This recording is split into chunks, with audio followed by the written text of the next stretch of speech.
Today we're going to talk about the new bimetal hole saw from DeWalt. The new design delivers superior speed, life, and durability versus the competition. The new bimetal hole saw from DeWalt features a double tooth design. This design pairs each tooth with another so they benefit from a wider, stronger base. This design also allows the point of the teeth to be sharper, and this lets the hole saw cut faster. So what you have is a longer lasting hole saw that cuts faster.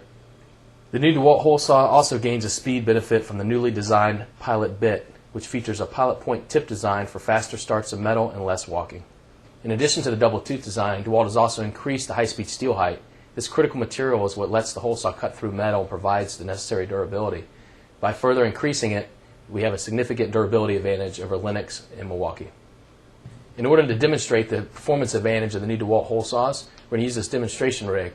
We have a DW246 drilling into an electrical box. This is a very common application on the job site, and we're using an 1/8" hole saw, which is also the most common size used on the job site.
New bimetal hole saws from DeWalt. More life, enhanced durability, faster drilling speed.